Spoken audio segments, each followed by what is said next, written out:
नमस्कार, मी पंजाब टेक. आज आहे 27 मे 2025. मी जात आहे मुंबई दादरला जात आहे आणि या ठिकाणून आपल्या महाराष्ट्रातल्या शेतकऱ्याला अंदाज देणार आहे.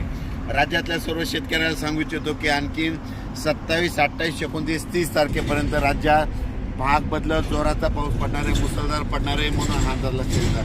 पण राज्यातल्या सर्व शेतकऱ्याला सांगू इच्छितो की तुमच्यासाठी आनंदाची बातमी की तुमचे शेतीचे कामं करण्यासाठी 1 जूनपासून ते 6 जूनपर्यंत राज्यात सूर्यदर्शन घडणार आहे म्हणून हा अंदाज लक्षात येतात. राज्यातल्या सर्व शेतकऱ्याला सांगू इच्छितो की तुम्ही काय करा, 6 तारखेपर्यंत 6 जूनपर्यंत शेतीचे कामं आटपून घ्या. कारण की राज्यामध्ये 1 जूनपासून तर 6 जूनपर्यंत हवामान कोरडं राहणार आहे आणि त्यामध्ये सूर्यदर्शन घडणार आहे. तुम्ही शेतीचे कामे करा, कारण की राज्यामध्ये 7 जून नंतर परत थोडा पाऊस वाढण्यास सुरुवात होणार आहे म्हणून हा अंदाज लक्षात येतं. राज्यातल्या सर्व शेतकऱ्याला सांगू इच्छितो की 30 मेपर्यंत राज्यात दररोज भाग बदलत मुसळधार, कुठं अतिमुसळधार, कुठं रिमझिम पाऊस पडणार आहे म्हणून हा अंदाज लक्षात येतात.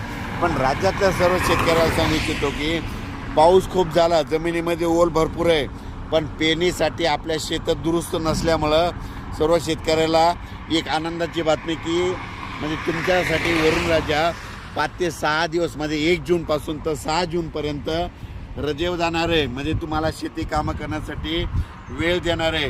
तुम्ही त्या 6 जूनपर्यंत शेतीचे कामे करून घ्या, कारण की राज्यात 7 जून नंतर दररोज पाऊस वाढण्यास सुरुवात होणार आहे. म्हणजे 7 जून नंतर 7ला थोडा वाढणार आहे, 8ला परत वाढत जाणार आहे, 9ला परत वाढत जाणार आहे. म्हणजे असा पाऊस वाढत जाणार आहे म्हणून हा अंदाज लक्षात येतात. राज्यातल्या सर्व शेतकऱ्याला परत सांगतो की हा पाऊस 30 मेपर्यंत दररोज पूर्व विदर्भ, पश्चिम विदर्भ, दक्षिण महाराष्ट्र, उत्तर महाराष्ट्र, कोकणपट्टी, खानदेश, मराठवाडा या भागात पडणारच आहे. पण जास्त पाऊस मुंबईला मात्र आणखीन 2 दिवस म्हणजे 27 आणि 28 2 दिवस मुंबईला इगतपुरीकडे खूप पाऊस पडणार आहे, पुण्याकडे खूप पडणार आहे म्हणून हा अंदाज लक्षात येतात. पण राज्यात मात्र 1 जूनपासून ते 6 जूनपर्यंत सूर्यदर्शन घडणार आहे. शेतकऱ्याला कामं करण्यासाठी वेळ देणार आहे म्हणून शेतकऱ्यांनी 6 जूनपर्यंत तुम्ही तुमचे कामं करून घ्या. 7 तारखेपासून राज्यात परत पावसाला थोडी वाढण्यास सुरुवात होणार आहे म्हणून हा अंदाज लक्षात घ्यायचा. जमिनीमध्ये ओल भरपूर आहे म्हणून तुम्ही तुमचा पेरणीचा निर्णय स्वतः घ्यावा. अचानक वातावरण बदल झालं तर लगेच एक उद्या मेसेज येणार आहे. मी जात आहे म्हणजे मुंबईला जात आहे, दादरला एका ठिकाणी मुलाखत असल्यामुळे तिथं दादर जात आहे. त्या ठिकाणी जाता आपल्या महाराष्ट्रातल्या शेतकऱ्याला ह्या इगतपुरी जवळून ही अंदाज दिलेला आहे.